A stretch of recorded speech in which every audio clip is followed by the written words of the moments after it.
बहुत ही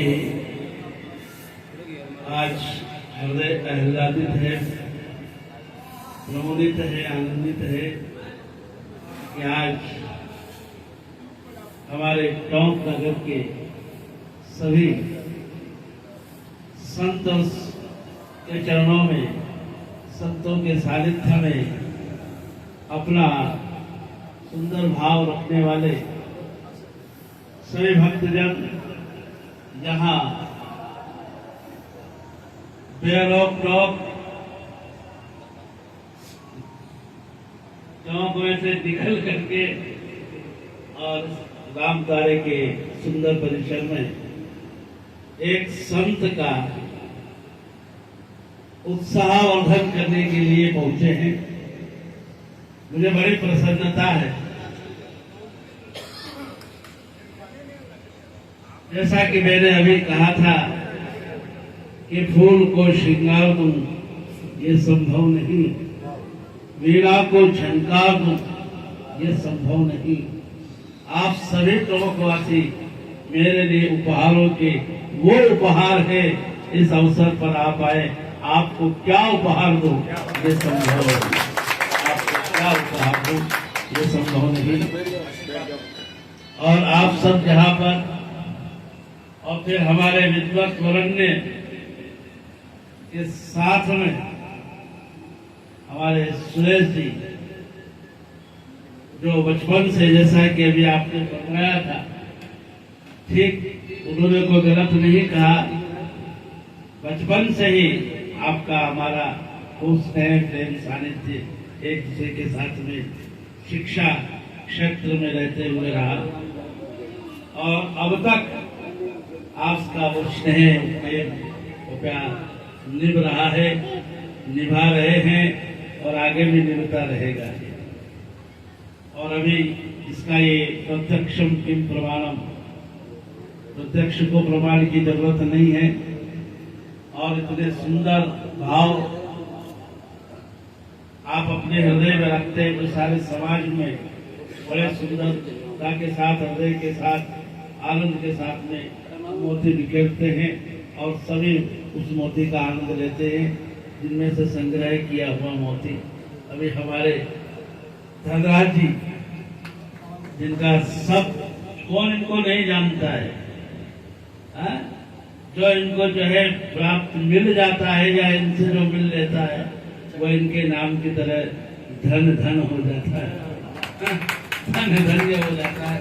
तो वह जो है ये भी यहाँ पर बहुत समय से रामदारे से जुड़े हुए हैं और उनसे हर किसी भी कार्यक्रम आयोजन इस अवसर पर आप मिलते रहते हैं। आपका बहुत ही स्नेह है, प्रेम है, आप सबकी तरह। हाँ, और फिर जहाँ पर ऐसे विद्वत वरण्य हमारे भाई श्री प्रदीप जी पवार उनके आगे लगता है। प्रदीप जी का जो है अपना विद्वत्ता का जो है दीपक जब प्रज्वलित हो जाता है तो सब उसके प्रकाश में इतने आनंदित हो जाते हैं, इतने आनंदित, जो दूर से भी कोई आवाज को सुन लेता है तो दौड़ करके और तुरंत उस सभा में, उस आयोजन में, उस कार्यक्रम में चला आता है। जैसे दीपक को देख करके पतंगे दौड़ करके आ जाते हैं, वैसे इनके पास सुनते ही इस आवाज को और वहां पर चले आते हैं। और फिर समाज के और भी सभी भक्त लोग यहाँ पर ऐसे इस अवसर पर शिक्षण संस्था को अच्छा स्वरूप जिन्होंने दिया है, बाबूलाल सेंट सोल्जर, सेंट और सोल्जर, सोल्जर भी हो लेकिन सेंट सोल्जर, इस शिक्षण संस्था को आप बहुत अच्छे ढंग से इस टोंक नगर के अंदर चला रहे हैं, जिसमें कितने ही बच्चे बाहर से और यहाँ के अन्य जगह के लोग पहुँच करके और विद्या पढ़ करके, विद्या, क्योंकि विद्या के बिना मनुष्य का जीवन शून्य है। विद्या विहीनम पशु, विद्या है तो सब कुछ है, विद्या के बिना जीवन प्राणी का जो है पशुवत है, इसलिए किसी काम का नहीं।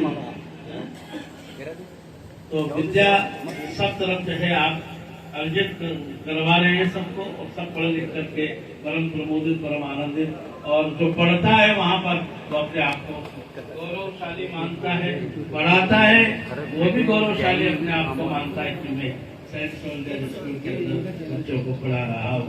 तो ऐसी संस्था के परम सम्माननीय हमारे भाई श्री बाबूलाल हमारे मध्य में आप पढ़ा रहे हैं, और अनेक हस्तियां हैं, बहुतों के नाम नहीं जान पाता हूँ, चेहरों से पहचान लेता हूँ लेकिन नाम नहीं जान पाता हूँ, और नाम से मेरे को ज्यादा जरूरत भी नहीं पड़ी, नाम बोलने की जरूरत भी नहीं पड़ी, आवश्यकता नहीं पड़ी, केवल हाथ किया तुरंत सामने आते हो गए, जरूरत भी नहीं पड़ी। तो हमारे बीच में जो है, देखो हमारे बीच में पराड़ा जी विराजमान है, हमारे बीच में जो है रूप नारायण जी विराजमान है, और सत्यनारायण, हाँ रूप नारायण जी, सत्यनारायण जी विराजमान, और हमारे राम विलास, राम विलास कितना सुंदर नाम, राम विलास जी हमारे मध्य विराजमान है, और हमारे समाज के, विजयवल्ली समाज के नवनिर्वाचित अध्यक्ष महोदय बलदेव जी यहाँ विराजमान है, और अभी तीनों देवता हेमराज जी के नाम, हेमराज जी हमारे बीच विराजमान है, ये क्या नाम, शिव प्रसाद जी हमारे मध्य विराजमान है, और सभी समाज के, और हाँ सभी गुणाध्यक्ष जिनको भी कह दो, वो सब जो यहाँ पर विराजमान है, सभी मातृशक्ति यहाँ पर विराजमान है। तो बड़ी प्रसन्नता हुई है कि हमारे सब विद्वत वर्णियों के बीच में, सामाजिक लोगों के बीच में आज मुझे कई वर्षों के बाद में बैठने का अवसर मिला है, और यह भी माध्यम बना है इसका जन्मदिन का, 8वां जन्मदिन है, जन्मदिन का बड़ा सुंदर माध्यम बना है। पिछले साल में चातुर्मास के लिए मध्य प्रदेश में था, और इस साल, पिछले साल भी बना था राम जी महाराज के सानिध्य में, और जन्मदिन भी मनाया था, और आज मेरे होते हुए आप सबने बहुत सुंदर जो है यह जन्मदिन का कार्यक्रम बनाया, अर्थात संत से मिलने का कार्यक्रम बनाया। जन्मदिन का कार्यक्रम ऐसा भी ये माध्यम बन जाते हैं, लेकिन कभी कभी जीवन में ऐसा भी होना चाहिए कि हम वर्ष में एक बार तो संत से जाकर के मिले, बहुत आवश्यक है, क्योंकि जीवन में एक संत, एक ग्रंथ, और एक मंत्र, और एक पंथ, इन चार चीज से प्राणी को निश्चित रूप से जुड़े हुए रहना चाहिए। हर सनातनी धर्मी को चाहिए कि उसके जीवन में एक ग्रंथ हो, उसके जीवन में एक पंथ हो, उसके जीवन में एक मंत्र हो, और उसके जीवन में एक संत हो। हमारे सामाजिक जितनी भी परेशानियां हैं वह समाप्त हो सकती है अगर हमारे जीवन में संत, ग्रंथ, मंत्र और पंथ होगा। हर समस्या का समाधान निश्चित रूप से हो जाएगा, इसमें कोई अतिशयोक्ति नहीं है। बस ये बात हम उनकी स्वीकार कर लें, जो भी हो जाए, बहारे लौट वो आए, बहारे लौट वो आए, चमन वीरान हो जाए। बहारे लौट वो आए, चमन वीरान हो जाए। चटकती फूल वो कलियां, सभी मेहमान हो जाए। लेकिन हमारी इस जवानी से न कोई काम हो ऐसा कि हमारा घर हमारे ही लिए शमशान हो जाए। हमारा घर हमारे ही लिए शमशान हो जाए। हमारा राष्ट्र, हमारा देश, हमारा समाज, हमारा घर परिवार, हमारे तमाम जितने भी संबंध हैं, प्रेम है, उनके अंदर जो है सहिष्णुता उसके अंदर जो है विनम्रता, उसमें सरलता, उसमें तरलता और जितना भी प्रेम है वह पड़ा रहे। और जिधर से निकले उधर से ऐसा लगे कि इसने ऐसा वैसा नहीं, अगर लगा भी रखा है तो अपने पर हीरे का इत्र लगा रखा है। ये हीरा बौद्धि भी यहाँ पर मौजूद है।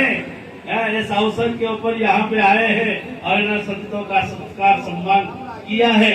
तो हीरा जैसे महकता है, हीरा ऐसे नहीं महकता है, बहुत मजबूती के साथ में हीरा जब को अच्छी तरह से घिसती है तो रंग लाती है ना, और उसका इत्र भी बहुत ही महत्वपूर्ण होता है। हीरा का बहुत महत्वपूर्ण होता है। तो सब हीरा की तरह जो है हम इत्र की तरह हम महकते रहे, हम महके। हमारी इस जवानी से न कोई काम हो ऐसा, हमारा घर हमारे ही लिए संसार हो जाए। या ऐसा न हो कि हम अपने जीवन में केवल अकेले रह जाए और कुछ किम कर्तव्य मूढ़ हो बन करके रह जाए। हम सब जैसे अभी हमारे दीपक हमारे प्रदीप जी ने कहा कि जो है हम काय में बट रहे हैं, बटा जो फिर भले से वह जो है जाति में बटा, जाति में नहीं, सब हमारे अपने हैं। अपनत्व की भावना अपने भीतर में बनाने का प्रयास करें। एक व्यवस्था बनाने के लिए कोई भी व्यवस्था हम चला सकते हैं, लेकिन जहाँ पर समाज का हित आता है, राष्ट्र का हित आता है, देश का हित आता है, तो वहाँ पर बिल्कुल समीकरण की भावना हमारे भीतर में होना चाहिए। बहारे लौट वो आए, चमन वीरान हो जाए, चटकते फूल वो गलियां सभी मेहमान हो जाए। हमारी इस जवानी से न कोई काम हो ऐसा कि हमारा घर हमारे लिए शमशान हो जाए। नहीं आसान है, वो कब होगा कि नहीं आसान है इंसान के घर में जन्म पाना, फिर जन्म लेकर भी मुश्किल है इंसान कहलाना। नहीं आसान है इंसान के घर में जन्म पाना, जन्म लेकर भी मुश्किल है इंसान कहलाना। पशु चरनी जीवनी में भटकते हम रहे अब तक, और खुली किस्मत तो हासिल हो गया ये इंसान का बाना। जब हम ऐसे महापुरुषों की स्थली में संत ग्रंथ मंत्र और पंथ के सानिध्य में पहुंचेंगे तो हमारे में जरूर जो है इंसानियत का बीज अंकुरित होगा। और वह अंकुरित हो जाने के बाद में धीरे धीरे धीरे धीरे उसको अच्छे कार्यों के द्वारा, अच्छे कार्यक्रमों के द्वारा उसको हम